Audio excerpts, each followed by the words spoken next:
Oh, now I see. Meeting's Now being we do. recorded. It's recording now. All right, I want to do that again. Jesse, Brandon, Axe, my boy Axe. Thank you for guys for having me on. So we got No Luke, problem. again, not pronouncing his last name, Aaron, Lasaya, Yuri, Joseph, Jackie, and Zayed. Let's do it. Okay, so I'll try sharing the screen now. Go right into. I want to make the presentation brief because I think the biggest thing I could provide as far as value goes is in question answers itself, because everyone has questions in their own mind that are personalized and that they need sorted out. So that's going to be the biggest thing, I think, to get to them. So let's start. You can see this? Looks Excellent. good. So, great, great, great. So I'm Brendan. X knows me from actually mentoring, way back to mentoring as far as pre-dental. And then we had him on the team with students at dentistry. He still is. And that's part of Top Professionals. That's our little side project there. The OMFS on the left. I'm currently a resident at, you guys all know where. I don't want to mention this because I don't want to clip it. I just want to put it out on podcasts and YouTube and get going from there. But 4-year resident. I'm currently in the 3rd year. Not so long ago, I was exactly where you are in your shoes at Stony Brook Dental School. I was there with the clinic, Dr. Nicastro, Dr. Wynn, Dr. Willoughby, Dr. Casino, Sokolov was there one day a week, Dr. Pruthi, all the greats, Dr. Cassine, the greats. Wow. Wow. Okay, let's get to it. Let's get to it, friends.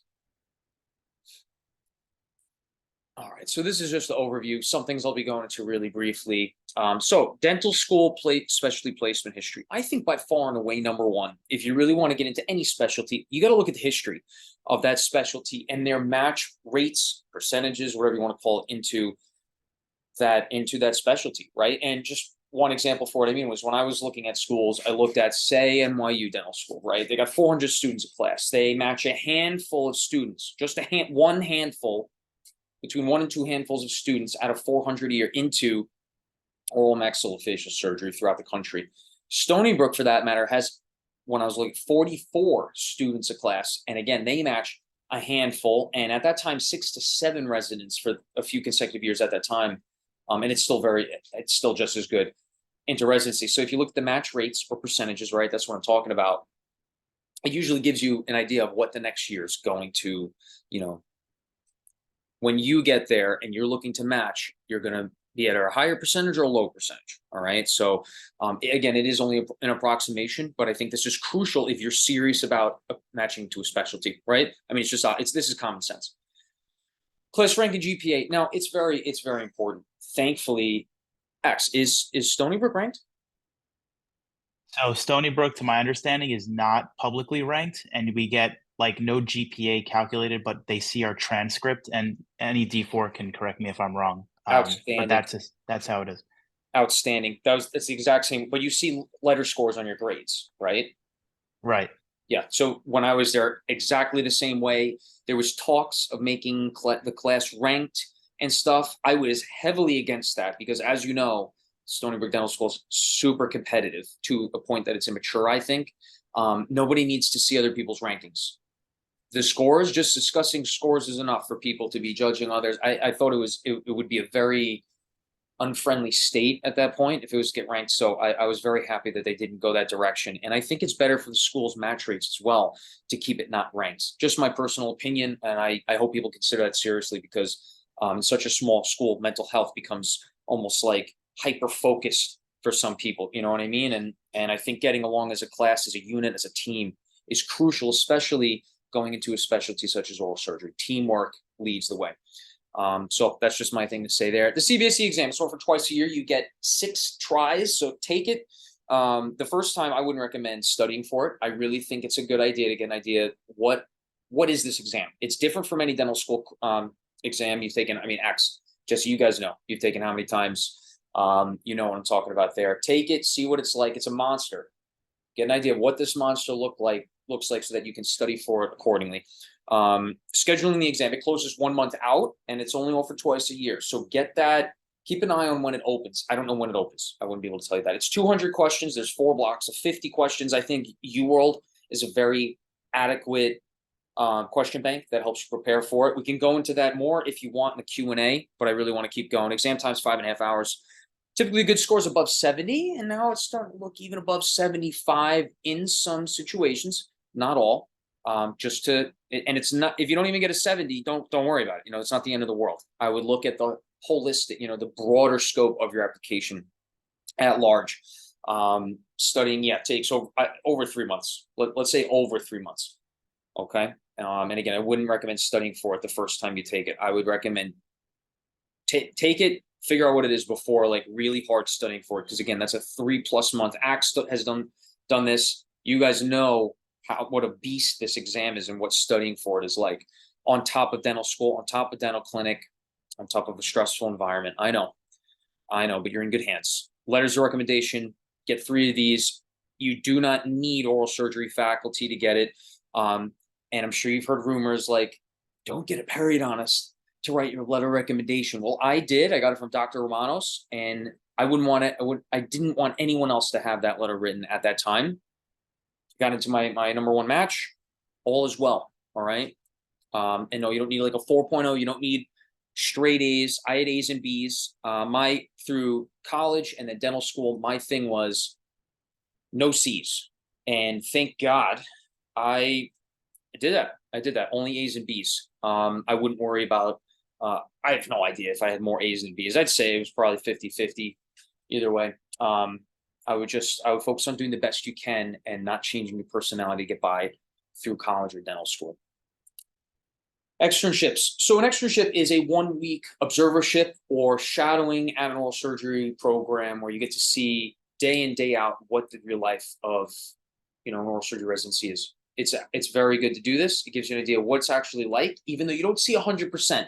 I would honestly say you probably see only about 60% of what a residency experience is like. Is it 50 to 60% in that week? For example, if you were to shadow here, you're only at 1 facility. We cover 3 hospitals, not just the one, and the dental school. So, etc. You get it. I would recommend, we could go into this more in the Q&A. I would recommend externing at reach schools. Don't spend your week off from dental school, taken away from your requirements, to go to a program that you think you're most likely going to get an interview at. Reason being, you go there, something doesn't go so smooth, whatever, they don't like you, whatever, you don't bond. You just lost an interview at a program you thought you would. That's why you should you should do your externships at reach schools, and you don't expect to get an interview there. But say something goes well. You just got yourself an interview at a program that you were excited to be at and that you didn't think you would otherwise. And if things go wrong, you didn't expect to get an interview there, right? Makes sense. Okay, and you schedule those with the coordinators. I would call. Personally, I like to touch base with people in person or calling rather than like an email. You could start it with an email, but I would definitely follow up with a phone call and get in touch with that coordinator to book your externship.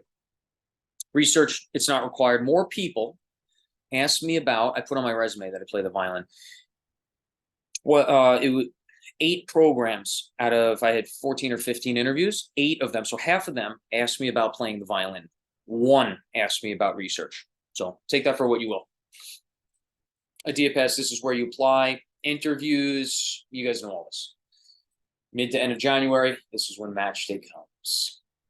I decided to, with Sean Czar, our buddy, we decided to, that month, you submit your rank list and you literally wait like 4 weeks for match day. And then you wake up, you scream and run to the bathroom, and then you go open up your email and you see where you matched, if you did match. It's an exciting day. And that month is, oh my God, it's grueling with anxiety and anticipation. So what I was getting to, Sean and I, in order to kind of distract ourselves, we scheduled the board exam on like Thursday or like Monday, whatever. It was like a few days before match day. And we were completely distracted through that month by studying. And just a little trick to pass on to you if you can. If you can do that, I found that it helps. So this was the slide I was talking about. Wow, 4,000 followers. Isn't that funny? It's so great to see where the time has come. And, I'm so happy to be on with you guys today from Stony Brook because, I'm sure like anyone could have joined. It's just, I'm here for you guys. I'm from where you guys are at right now, and I understand what you're going through. That's my grandma. All right, let's get into the Q&A. Let's do it. Thank you so much. That was amazing. Yeah, Jesse, Brendan, that was great. And it's so good that you know exactly what it's like for us here at Stony Brook, so that's definitely a plus. And you're talking about Dr. Romanos, and what a charismatic and great guy he is. And I'm sure he pulls some weight in the dental field. So I'm sure some people, even though he's a periodontist, like would respect that you got something from him. Jesse, you were going to say something? Yeah, Brendan, thank you so much for the presentation. I just had a question about when you're ranking. Is Yep. there a process of ranking? Is there a way to rank properly, or is it not as complicated as some people think? That's a loaded question, Jesse. And I think there is a way to rank it. The reason why it's challenging to tell you that, because I can't rank your priorities for you. Everyone's different. It's like wine. It's like I could tell you that this red wine is really good, but did I ask you if you like red or white wine? You know what I mean? I can't tell you to base your residency programs off a location. I don't know what your family situation is. I don't know if you have, a significant other. I don't know how important that relationship is to you, where literally on match day, you can find out you're flying out to Oklahoma next day and they're from New York. You know what I mean? We could back up and say, loans are a really big burden during this time. And I'm making that step to say, I want to do a 6-year residency in oral surgery. But it's stressful to think that I'm deferring my loan or whatever it may be for another 6 years. And it's really stressful. I want to go to a place where I know I can moonlight and make some money. Or I want to go to a place where med school's free, and that way I'm not going to be underwater for these. At least I'm going to be level ground, right? That's another way to consider this. I wouldn't do it that way. Location is one thing, around family, whatnot, significant others, that's one thing. Financially, I don't think we could put financials into the picture just yet. That's just my opinion there. Another thing would be residency culture. I might put this at the top of the list. Culture is something, and you only see so much on externships. Culture is something that's going to get you through the 4 years or 6 years, also the day to day. Who you surround yourself with is who you become. And I think that's a very important thing to consider in this process. What's another one? Another thing to consider would be, what does the program do? Do they have GPR residents that take call? So you're not taking primary call for 3 years like I am. Or what about research? Does the program has research opportunities? Are you really into research? Are you not? It doesn't matter to you, right? So that's, certain programs are very involved, certain programs aren't. And then certain programs you think turn out aren't really involved. It's kind of like a mysterious thing you find out later on. So that's why externships are so important. Scope of oral surgery. What do you want to go into after? Academics? Do you want to go into private practice? Do you want to just go into the corporate world and run like a machine? Do you want to get heavily involved in administrative work, hospital administration? Do you want to do a fellowship in cosmetics or head and neck? Getting an MD may be beneficial for you in that situation. And just like going to a dental school where students have a higher match rate, the school has a higher match rate into certain specialties. In that case, I would consider going to a program that typically has residents a year here and there, going into a fellowship if that's what you want to do, because now you could kind of walk in their footsteps, to an extent. So, Jesse, that was a loaded question. I just gave you several examples of how it might relate to a particular person, predicated that you have the self-awareness to know your priorities. I can't tell you what to do, but I can help you facilitate you in the right direction, given that we know where you're looking, what you prioritize subjectively. Thank you. I appreciate that answer. And yeah, I think one thing you mentioned with resident culture is something that is huge, and it's 4 years of your life, and it's important to know who you're working with the next 4 years. So yeah, I appreciate that, and it's always good for prospective residents to hear that. It is. Oh, it really is. And you'll know 2-3 years into residency, or it's a lot, and it's totally different from dental school. Who else? Cameron. Cameron came on late. Cameron Farhadi, what's up? Came on a little bit late. What's going on? What's up, everyone? Hey Brendan, I'm Lasia. I had a quick question, kind of also about residency programs. Other than the 3 externships that you do, like 2 to 3, whatever the number is, how do you find out about programs outside of those? Like how do you learn more about the residency culture or what the programs offer, and things like that if you're not able to do those externships? Definitely. Tell me, it takes a lot of communication. You got to talk with your upper level. What year are you? I'm a second year right now. Second year. D2. Okay, good that you're thinking about it now. I would suggest kind of getting that CBSE off the plate a little bit before you go 100% on externships, because you should go 100% on externships. You mentioned 2 to 3. I would say the magic number is generally 3. If you can do more, do it. It's only going to help you, especially on the programs you want to apply to, but didn't do externships at. That's why I'm saying hand select those externships to kind of show that you mean business for the other schools when they're looking back at where did you get your experience at, right? Okay, so the second part of your question was, how do you find out about the externships? So me personally, I found out from Ethan, who's a year above me, Dan Bastardi, who's a year above me, 3 years above me. He's the 4-year chief at Stony Brook, or 2 years above me. Andrew Lally, you guys, is he still there? Or did he graduate? He graduated. He did. Okay, so he was like, yeah, so he was 2 or 3 years above me. But I would talk to them throughout the year whenever you get a chance, you know, especially during their externship season, or if you hear of the going, I would ask them what they saw at this program. Hey, where did you do your externship last week? Or do you have any externships planned? Would you mind if I touch base with you after? I don't think I'm going to be able to get an externship there, but I'm really interested in kind of hearing from your view what it was like. So that way you could kind of get firsthand. You need to reach out to upper level residents like myself. I'm always open in the DM. Please just DM me there. I just got back to a bunch today from 2 to 3 weeks ago. It takes me some time. I was in Jamaica last week for a mission trip. But I get back to them. That's the point. Okay, I will. And we could schedule one-on-one talks. You really have to involve your network to get that information and get some insight. The other thing was Student Doctor Network, although if you look on there, some of these posts are from like 2002. These people are all gone. 2002, they have a new building now. Like they're not even there anymore, you know? But it gives you somewhere to start, right? Look on there. I would Google the programs as well. The program websites, some of them, I don't even know if we have one now. No one knows who the residents are at a program because I never built us a website. It's fine.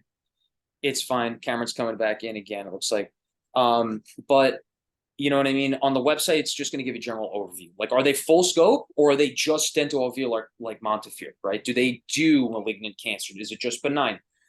They'll have that on the website, so it'll give you some ideas there. But I really think getting the opinion and the view and closer insight to what the culture is, you got to be reaching out to older upper level students, upper level residents, etc. Lazia, what do you think? What is there anything else I can help with that question? Did I miss anything? No, I think that was super helpful. Thank you so much. Also, attendings. Dr. Willoughby used to tell me all the time how he went to Kings County. A little bit outdated, you know. He's 91 now, right? But you know, it was a while ago when he went there. But he went there, and he's from there. And say you want to go to Kings County, excellent program. He went there. Having him as a faculty member that wrote letter recommendation would be huge. You see what I mean? Just piecing together little strategies. Yeah, definitely. Thanks so much. By the way, Mike Fadglicker, he's at Kings County now.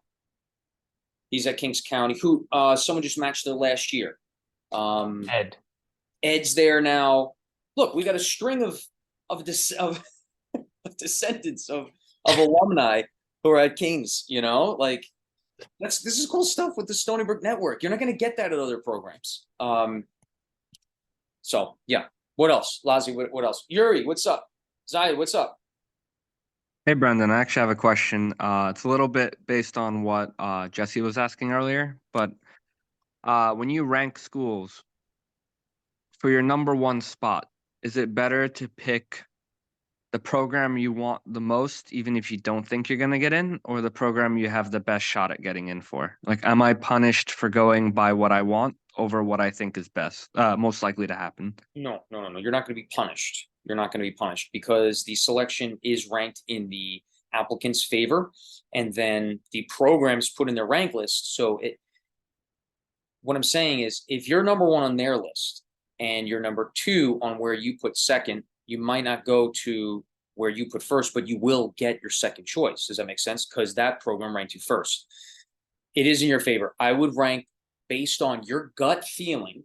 At the end of the day, where do you picture yourself being most motivated to wake up every day? Not only doing what you love, but kind of going a little overboard and being forced to do what you love every day. You know what I mean? You get a little, it's a different kind of experience, and I really think you want to rank your list as far as where you picture yourself waking up in a year, right? Or 2 years. Everyone on the call, I'm not sure the years, but you get it, right? When you're making your rank list, it should be based on your gut feeling, your intuition, and not based on the numbers. You could strategize a little bit. For example, someone had two places, right, that they interview at. They had to rank one or the other. One was a home program, one wasn't. They ranked the home program second because the first program, it's like, you see what I'm saying? Does that make sense? And they end up going to the second program. So there is a little bit of strategy, but at the end of the day, you got to base on your intuition and nothing else. Not what your mom says, not what, you know what I mean? Like sometimes your mom wants to have that sticker to put up on the back of her car. I wouldn't rank here. And you got to understand if that's what she wants. If your dad wants to wear a hat in front of his boys on Thursday night for the game and tell that you went here, don't rank your list based on that. You know what I mean? It's where you want to go and not anywhere else, not anyone else. Thank you, Brandon. That was very informative. You got it. Oh yeah, of course. How you doing, by the way, man? How's it going? I'm doing well. Just waiting on interviews. Good. We're only in October. You got another month. I had my last interview, I think it was December 17th. Plenty of time. And that one I found out first week of December. Plenty of time. Yeah, there's still a lot that I haven't sent out. We're early. We're good. What's up? What's next? Rapid fire. How much time? We got like 15 minutes left about? Yeah, whatever you can give us. I have a quick question. So, a lot of us in my year, especially, are going on our first externships, and then in the coming weeks and months, what's like the etiquette? Because there's the you want to look professional, but you also want to talk to the residents on a level where you want to find out certain things, like can you moonlight? Can you what's like a CBSE score that is in the realm? Like there are questions that are sort of like maybe taboo in a sense, but they're really important in considering a residency. So I don't know if you've ever found yourself to be in a scenario like that, or if you had any general advice or things maybe you wish you knew at the time when you were on externships. If that's sort of my question. Yeah, of course. So I would feel it out based on the question. Asking about moonlighting at programs where moonlighting is not allowed, which is like most programs, that would be a question more for externships versus interviews. And I know your question was different, but like interviews and being in a program in person for the 1 or 2 days you're there, I wouldn't ask a touchy question like that. You know what I mean? You don't want to put anyone on the spot. You don't want to impose. But as far as externships, you're there a week. You could get comfortable with some residents. You're gonna have some one-on-one time when you're taking facial trauma call that one night with the resident. Hey, not that I'm looking into this already, but moonlighting is something that I might consider, given that I'm supporting my mom at home a little bit through this, or maybe it's because I find the loan burden really heavy, but I find that oral surgery is something I'm super passionate about, and moonlighting might give my family or myself some support through this time. Do you have any insight? Do you know of any residents here that might moonlight? You know what I mean? And by no means, by the way, just officially, and by no means am I encouraging this question or moonlighting whatsoever, or moonlighting in a program where it's not allowed. Got to be professional, right? But I'm just trying to give an idea for you to get that answer you're looking for in a gentle manner, right? That doesn't put you on the spot or make you look that poorly. That's one. What other questions were you like? Yeah, so that is one thing, like as you mentioned, touchy, but you want to come across as gentle. So that we got that covered. Now the next thing is like the CBSE. So I'm sure and everyone here knows it's not like dental school where they post, the average DAT score or whatnot. And now there's all the changes with the scoring and how it used to be one thing and now there's a conversion. So it's very confusing. I've talked to you about it actually previously. It seems as if everyone's confused. But maybe there's a way to ask it in an externship that's appropriate. What are your thoughts on that? Yeah. So every program's different, and I would just straight up, hey, how seriously does your program consider the CBSE in addition to letters of recommendation, and in addition to ranking, in addition to looking at an applicant's experience as far as externships have gone, versus what you guys think of the resident on their externship? You know, how did they perform and how do they contribute through that week? These are some of the things that I would kind of put up a broader picture. I think on my externships, I was like, hey, I'm a little concerned with my CBSE. Just curious of your thoughts. And looking back, I would have just said like what I just said, like how seriously do you weigh in the CBSE compared to other things a part of the application, right? Because personally, that worked for me in the sense that it was the full picture, right? I didn't have a 99 on the CBSE. And sometimes we all get self-conscious about certain scores and rankings, right? So I would just ask them straight out, not with your score being said. I wouldn't worry so much about that. I would just kind of phrase it, how seriously does your program consider that in scheme of the full picture? And then if they really kind of get insightful with that, if they really kind of open up and talk to you about that, then maybe go into mentioning the score. What do you think? Should I take it again? If you have time to take it again versus, other variables, right? Does that make sense? I would always try to lead something gently and like tread lightly in certain touchy subjects and situations, but always with the right intention. Great. Thank you. And there's a lot of touchy-feely things, like I asked about post-call. My program didn't have post-call first year, and now we do. And it's a sensitive subject somewhere, because some programs can get reported for not having that, and then residents don't want to make a big fuss about it. Social media is another big thing with certain programs. And you also don't want to find out once you're there. So it is really important that you ask, but sometimes you do. There's a number of things at that program you'll find out once you're there that you didn't know prior. I got it. Anyone else have any questions? We could get into, yeah, LMA was right. Joseph, Luke, Yuri, Aaron, Jackie, how can I help? How can I be at your service tonight? Guys, fire away. I just have a quick question about the 4 versus the 6-year programs. So let's 6 or N6? 4 or let's say I'm interested only in 4-year programs. And when it comes to applying and then increasing the chances of matching, is it a good idea to only go for 4-year programs, or is it better to still apply for both? What do you think? Well, I personally would prefer just to stick with 4th, but then I would be worried about, like, if I was asked in my interviews, why you decided to avoid 6-year programs. Like, is that a common question, or it's like usual to apply it for if it were to become 4. a question, would you be able to answer it? Well, if I think about it maybe ahead of time, I can't. Well, there you go. Is that your answer? Hell yeah. But look, you're going to increase your interview numbers if you apply to more programs, right? If you apply to a set number, a small number of 4-year or a certain number of 4-year, but then you could add on some 6s, then you're going to get more interviews. Just common sense, right? But are you actually going to be happy if you match to a 6-year program? That's what I think you need to consider. And then you need to weigh that into how serious were your externships? How are they looking on your application versus what was your CBSE score? Because CBSE score is a very good, and school, what school you're coming from, but we're all coming from the same dental school here. That's going to really lead you in the door to some interviews.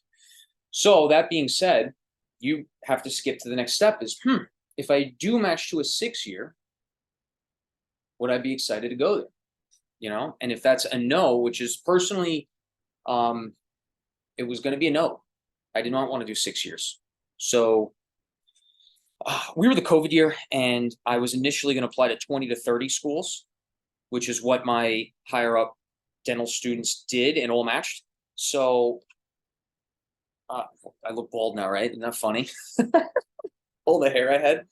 So I was going to do 20 to 30 schools. And then what happened was COVID happened, and I got live feedback that applications to certain programs have more than doubled by August.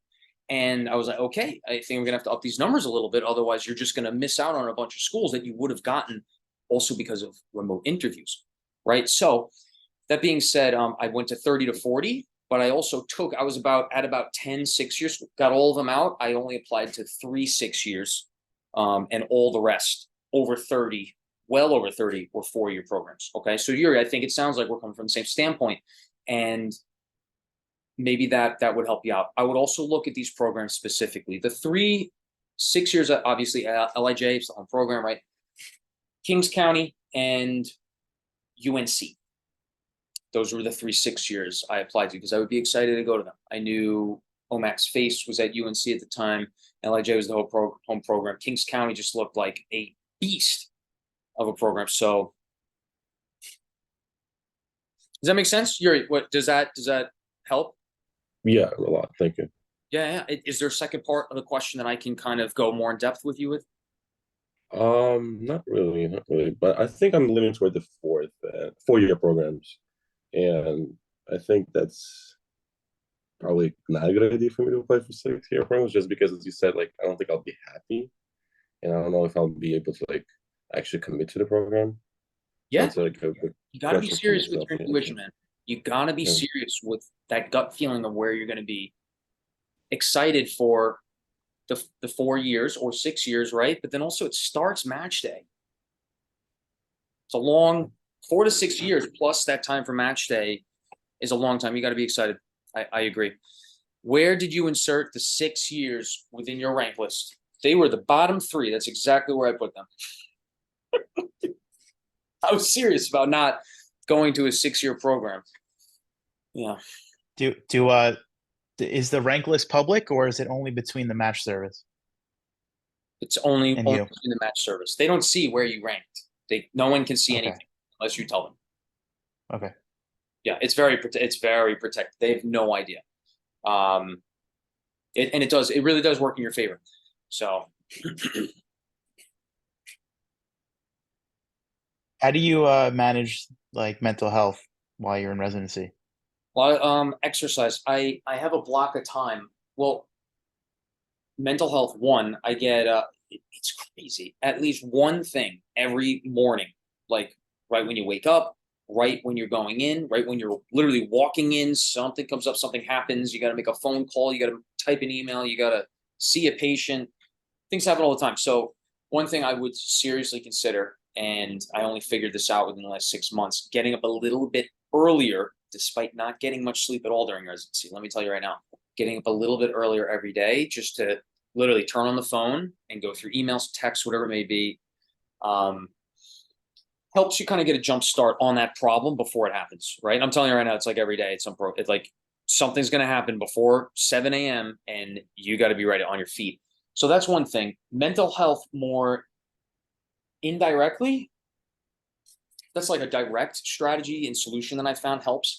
An indirect is exercise. I can't exercise after 8 because then that starts to mess with my night routine, winding down, getting to bed by a certain hour in order to get up by a certain hour, right? So I can't exercise after 8. If it's after 8, I won't start the workout. If it's 7:55, I'll start it because that's just what. So typically I end up exercising between 7 and 8 o'clock. So everything before 7 is the studying, is the social media, is the going to mail this letter or finishing up the consults for the day. Sometimes I don't even get home till 10:30 and I'm not even on call. All those things to consider, but exercise is a crucial thing. And that's different for many people. For me, it's working out, switching up between heavily running and cardio and abs, heavily doing workouts in the basement here, a little fitness center. I can't afford a gym membership right now, so I don't have one, but I did pick a building that's across the street from the middle hospital. We have 3 hospitals in a row. I think working as close as possible to the hospital is important because now you're not wasting time walking 25 minutes or driving 45 minutes between the facilities. I really think your time should be put, just in general, in dental school, your time is so important. And I was saying it's different for everyone. For me, it's exercise. That's crucial. Get that in. Sometimes you can't do it. Another thing is cooking. Some people love to cook. They know that they're eating healthy that way. And it's some way where they can disconnect from the clutter, from all the action, from all the stressors of the day. Cooking, I found in dental school that I learned that a lot of people just cook every day. I thought it was crazy. I'd rather microwave something for $6 and be done eating in 15 minutes and get back to work. But everyone has their thing. Another one is, I don't know, if I think something will come up. I want to make sure I answer everyone's question. Jackie, just to confirm, are they looking at the raw CBSE score or converted? I mean, it's program dependent. Some of the program directors are older, so they're going to be looking more at the converted score, right to the old score. The raw score, some of them look at too. Some programs, here's another thought, have medical schools that actually rank the 6-year applicants. And the program doesn't even do that. It's the medical school, believe it or not. And the medical school doesn't even know these people. They don't even have any interaction with them sometimes in some residencies through those 6 years. And they're making the rank list. It's wild. It's wild what goes on. But yeah, it doesn't matter, right? You know, like there's a line on that raw score and you're either above it or not, right? On that bell curve. And then the converted score, it's like you're either 65, 70, you're in between, you're 70, 75 in between, right? So I wouldn't worry too much of that. I would just do the best you can on that exam.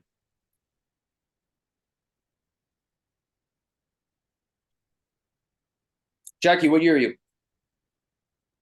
I'm a third year now. Nice, nice. Okay, so you took the CBSE, you're going to take it again, you're not going to take it again. We studying for it right now, we're going to. Yeah, I took it once in July, and then I'm going to take it again in February, and I'm just studying for it now. Excellent, excellent. So you're hitting those books hard. At this point in time, it's October, and you're going to be taking that exam early February, right? So you got a few months. Right now, I'll be working on maybe a little Anki here and there during classes, during, the day at dental school. I would also be focusing heavily on Pathoma and boards and beyond right now. I'd extract the information that's in those resources that isn't in first aid. I would put them into first aid, because later on, when you're rushing to get UWorld questions in, you could refer back to 3 resources rather than 7, and you're learning it along the way. That's what I would do this far out. And then 3 months from the exam, at that point, that's when you want to start that first pass through UWorld, right? Learning the content, going section by section, finishing each section up by the UWorld questions of that section, such as cardiovascular, such as pulmonary. Finish the first pass through UWorld like that. Then you do the second pass through UWorld for test taking strategy. I would start off the first one of the day timed, do a full block timed, and then the rest of the day I would do tutor mode and focus on strategy. And then that's when you refer back to the materials, the resources that you used for the first go around. Does that make sense? Yeah, that makes sense. Thank you. Yeah. Anything I can answer for you. There's a new boot camp I heard. I was using it actually for the last time that I took the CBSE, and I feel like it was a really good resource, like for videos. They do really good explanations, but I feel like sometimes it just takes a really long time to get through all the sections. Like I feel like there's not enough time to really get through it and like all the content review. I'm using the boot camp now too, actually. And I agree with Jackie that the videos are excellent because your options really are like the boards and beyond guy, which is like the most monotone, boring PowerPoint slide. Some people like that. But for me, I like to you get the little speaker on the screen for the bootcamp videos. And they also are very into high yield. They'll tell you specifically, you're going to see this on your exam, or they'll make connections that you've never seen before. I like that a lot. But the questions, I'm sure they're good, but I feel like the gold standard is the UWorld, like you've said, Brendan. So that's my strategy where I'm like watching a bootcamp video, and then I guess I do the question and then watch a video if I find I need a little more. I like that. I didn't study that. It didn't exist when I was studying. My biggest recommendation to people I mentor now is use it as an adjunct. I wouldn't use it instead of UWorld, kind of like just what you just said, Axe, but use it as an adjunct. Maybe start on that a little bit earlier so you still can get the studying and then you need prior to the test date. Or just use it for review if they do good reviews, because now it's not like you're getting reviews on things that you already know 100%.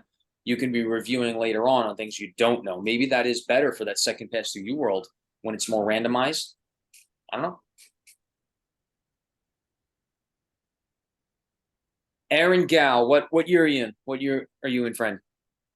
Hi, I'm a D1. D1, nice, nice. What are you thinking? You thinking a little bit of oral surgery, a little bit of OS? Yes. Nice, nice. Sorry, it's loud in here with all the ambulances. Did you take this? So you're a D1 right now? Yes. Okay, okay. Very early on for you. The biggest thing I would say, as you know, dental school is much different from undergrad. Biggest thing I think is just to focus in on the big two: efficient and then effective studying. Effective is obviously you study more, better, whatever, and you get higher scores, right? That's effective study.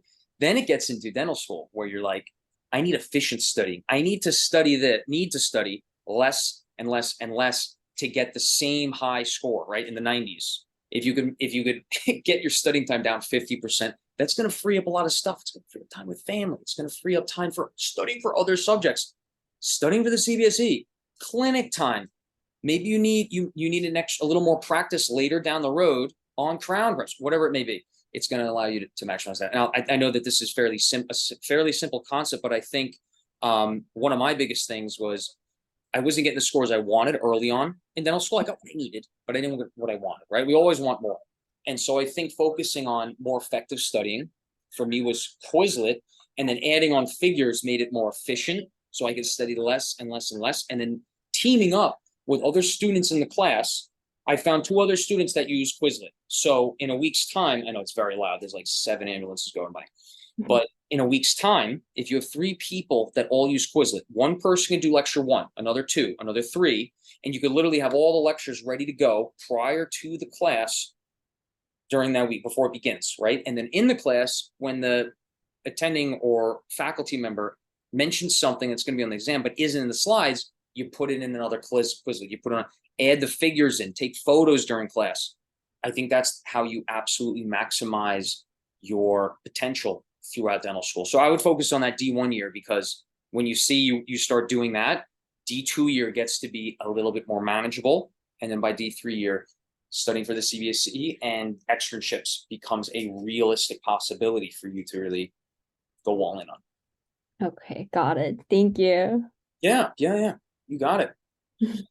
I wouldn't put your personal hobbies stuff to the side. Sometimes you have to, right, to study and stuff. But again, half the programs asked me about playing the violin, and that was something like, do they even care on the application? Turns out they do. So the weird things you do, whether it's knitting, whether it's bat flips on a trampoline, whether it's you love your dog, I don't know. I don't know. Figure it out that is relatable for conversation, and that's something that will really stand out. Something weird. Do put something weird about yourself that's on there, but professional, right? You know, like who expects this tall, almost albino looking white kid to play the violin? I don't know. So a lot of people ask me about that. And maybe there's something about you that you wouldn't mind sharing on your resume and stuff that you've done through dental school. That helps. You want to be remembered. Remember, you're going to be on this pile of hundreds of applicants. Something on there they need to remember you by, right? Mm-hmm. And that's kind of how it goes. Make sure you're yourself through dental school as best you can. Okay. Thank you. You got it. You got any questions, really, guys? Just fire away. I know we only have maybe a few more minutes. Oh, no, this is on a Stony Brook Zoom. We got as much time as you have, but let's fire away. Anything I can help with.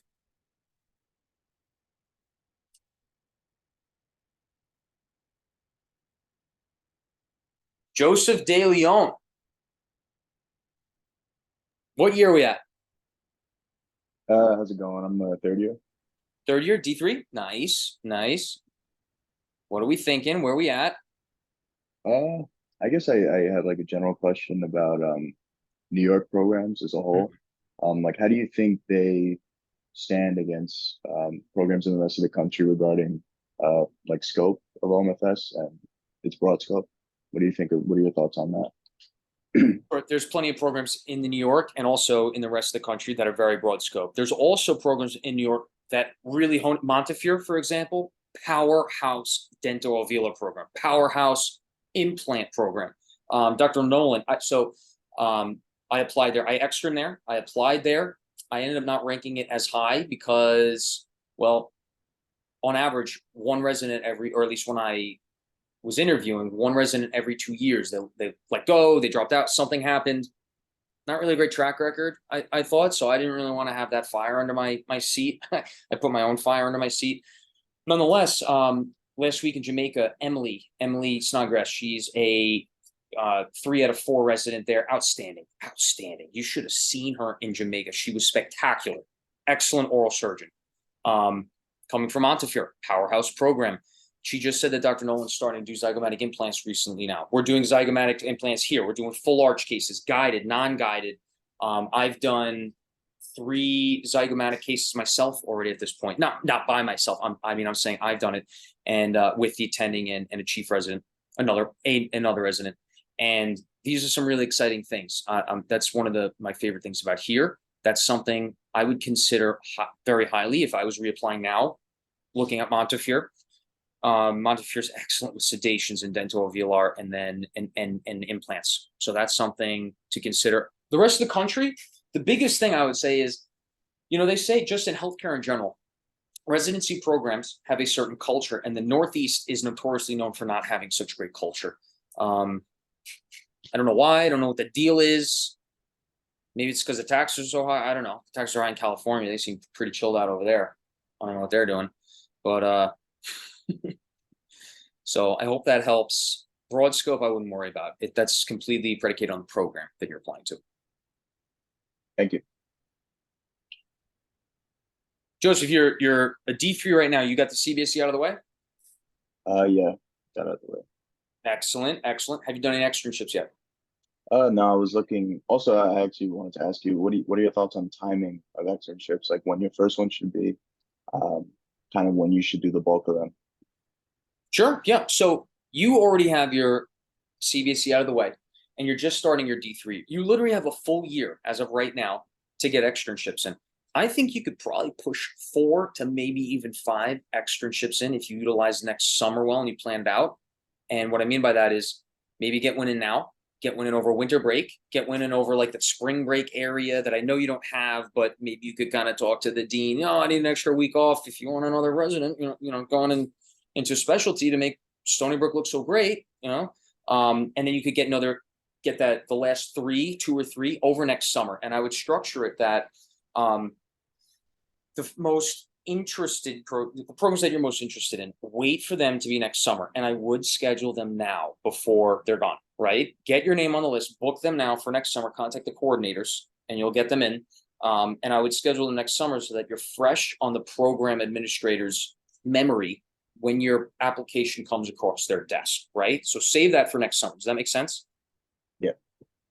Ax, does that make sense? I don't know if you were right. So save the favorite ones last so that you're fresh on their mind. And then I would start one now, like get stuff out of the way. If you haven't started to research your programs yet, this month, next month, great time to do it. Start scheduling them in. Yeah, I would try to do that, like the winter break time, spring break, and then 2 to 3 next summer. Joe, where you looking to go? You looking to do broad scope? You looking 4-year, 6-year? You looking Northeast? Another location? Are you looking at heavily dental or velar? Yeah, I'm mostly looking Northeast, a preference for 6-year and broad scope. Got it. Yeah. Okay. There are a number of programs that do that. Rutgers is another great dental velar program, but broad scope, I forget if Kings County does cancer. I forget. NYU does cancer. Where else did I look? VCU, I know that's not like all the way up Northeast, but they are just dental velar, benign, no malignant cancer.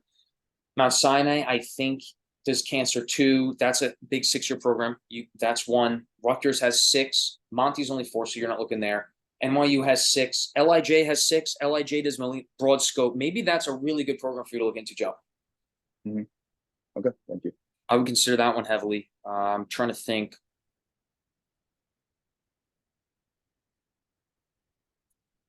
Numic is not broad scope. I think it's just dental velar, sedations. They work with LIJ to get more orthognathics in. What else we got? UConn broad scope. UConn's great. UConn is great. You should reach out to Ian.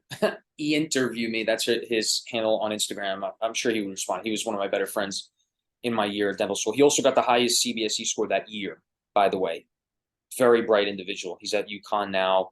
He is 3 out of 6. So that's someone I would recommend talking to. Also, there's Paul Nuoki. He's great. He's like this huge 6'5". I think he was a lineman for UConn. Scholar and a gentleman. I would reach out to him about 6-year that program too. You got Buffalo, you got Rochester. I heard Rochester's got terrible culture. I didn't even apply there. Boston, I also heard terrible culture. However, it was because maybe an attending who might not be there anymore. So I don't know. Just what I heard. I don't even know who these people are. Well, what else we got?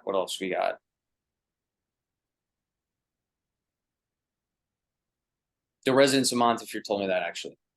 Yeah. What else we got in the city area for Northeast? You got UPenn. I think that's got a good 6-year over there. You got, what else can I help you guys with? Was there a question in the chat? What was your personal statement about, and what are your tips for writing a strong one? Well, one, make it a story. Make it a story about kind of your time through. Generally, it's kind of also structured like, tell me a little something about yourself. That's like your minute and a half elevator pitch. Your personal statement should kind of be like a longer written version of that.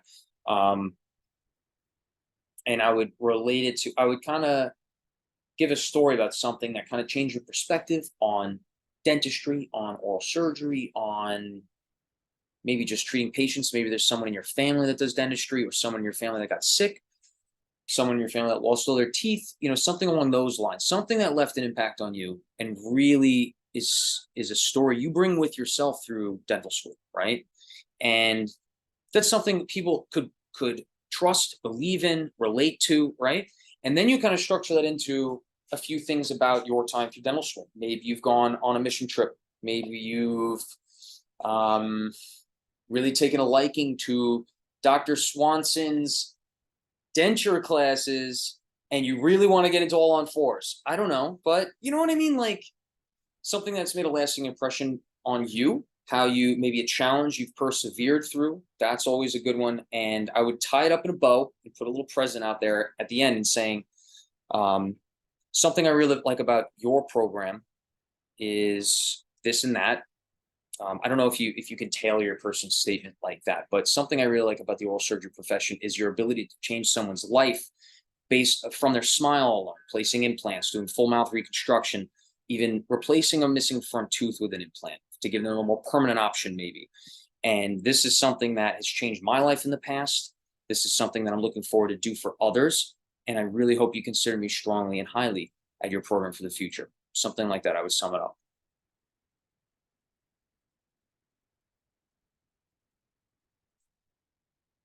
$8:59. Where we at, guys? What other stuff can I answer?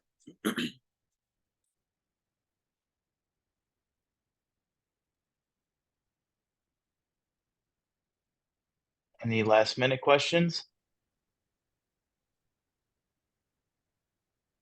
I would really That might consider be it. commuting times during residency.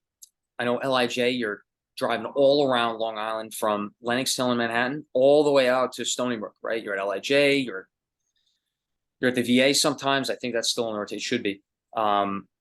Driving around every day like that is monotonous. It's also very grueling. It's a lot. I would consider that. And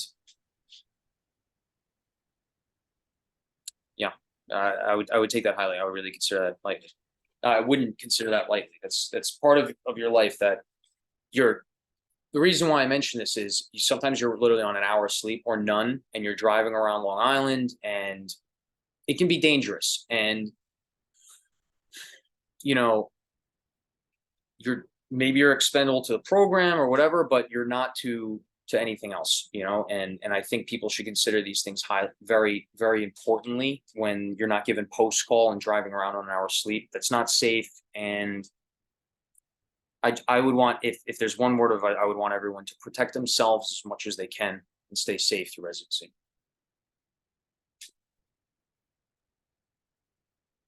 Right. I think everyone had their questions answered. Brendan, this was so helpful. This was like we got the real scoop here, so we really appreciate it. Do you want to put your Instagram in the chat so that people can contact you and ask you anything? Yeah, of course, of course.